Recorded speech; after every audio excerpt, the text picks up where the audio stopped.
नमस्कार,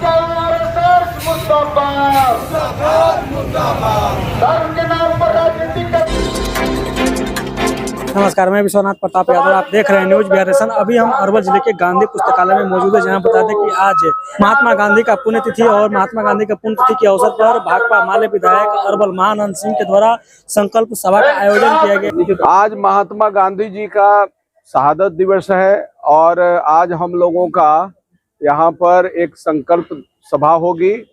जैसा कि आप लोगों को मालूम है कि हम लोगों ने 24 जनवरी से 30 जनवरी तक पदयात्रा का कार्यक्रम हम लोगों ने किया था।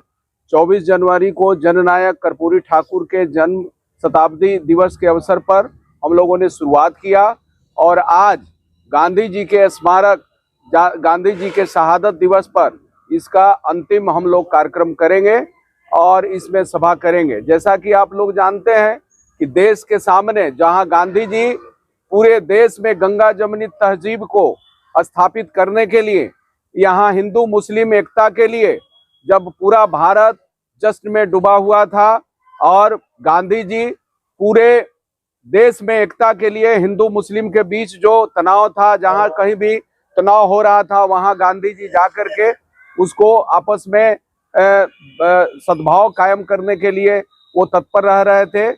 और ऐसे शख्सियत गांधी जी जो एक हिंदू मुस्लिम एकता के प्रतीक के रूप में है और उनकी हत्या आरएसएस वालों ने कर दिया। और आज आरएसएस वालों का जब सत्ता में काबिज हो गए हैं तो देश के गंगा जमुनी तहजीब को बर्बाद कर देना चाहते हैं। तहजीब को ये समाप्त करने पर तुले हुए हैं, नफरत का बीज बोने में लगे हुए हैं, देश में उन्माद पैदा कर रहे हैं, धर्म को राजनीतिकरण करने में लगे हुए हैं। मंदिर में जहां मंदिर धार्मिक आयोजन के लिए रघुपति राघव राजा राम सबको सन्मति दे भगवान, ये अल्लाह ईश्वर तेरो नाम कहने वाले जो गांधी जी थे, उनके सपनों को तार तार करने वाले ये भाजपा वाले लोग मंदिर को ये राजनीतिकरण करने में लगे हुए हैं। और जहां राजनीतिकरण करने की जरूरत थी, जहां राजनीतिक माहौल बनाने की जरूरत थी, वहां धार्मिक आयोजन करने का काम किया। संसद का उद्घाटन धार्मिक आयोजन के जरिए किया गया, जबकि मंदिर का आयोजन एक राजनीतिक आयोजन बना करके रख दिया गया।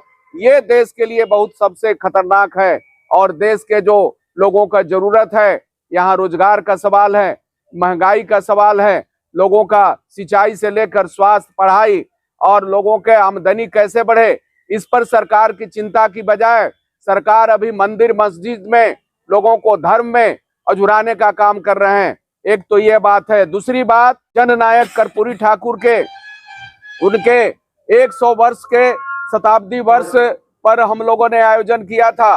वैसी स्थिति में आज कर्पूरी ठाकुर को जब हम याद कर रहे हैं तो कर्पूरी ठाकुर यहाँ के सामाजिक न्याय और अति पिछड़ों के आरक्षण के लिए एक गरीबों दलितों के नायक के रूप में माने जाते रहे हैं। लेकिन उनके साथ मरणोपरांत ये नीतीश कुमार जी उनके साथ सौदा किया और आज जिन आरएसएस वालों ने उस समय जनसंघ भाजपा, आज के भाजपा उस समय जनसंघ था, जब आरक्षण की बात किए थे तो इस जनसंघ वालों ने इनकी सरकार को गिरा दिया था और गाली देने का काम किया था। ये कैलाशपति मिश्र ने ये कर्पूरी ठाकुर को गाली देने का काम किया था। और आज ये लोग जो गाली देने वाले लोग जो हैं, ये भारत रत्न दे करके ये दलित गरीबों का, अति पिछड़ों का ये सहानुभूति लेना चाहते हैं और सहानुभूति लेकर इनके जो असली अधिकार हैं उनको खत्म करना चाहते हैं। यदि सचमुच में ये नीतीश बाबू कर्पूरी ठाकुर के विचारों पर अमल करना चाहते हैं तो सबसे पहले ये भाजपा के साथ इनका किसी भी तरह से समझौता नहीं करना चाहिए था। ये संविधान पर हमला कर रहे हैं, ये लोकतंत्र पर हमला कर रहे हैं, ये अति पिछड़ा के यहाँ पिछड़ों का जो आरक्षण है, आरक्षण पर हमला करने वाले भाजपा को साथ देने का काम कर रहे हैं। तो ऐसी स्थिति में हम समझते हैं कि आज जो पूरे आम जनता के अधिकारों को समाप्त करने की कोशिश की जा रही है, इसके खिलाफ आज हम लोगों को संकल्प लेने के लिए आज हम लोगों का मार्च था। और यहाँ गांधी जी को और कर्पूरी ठाकुर को एक साथ हम लोगों ने याद किया।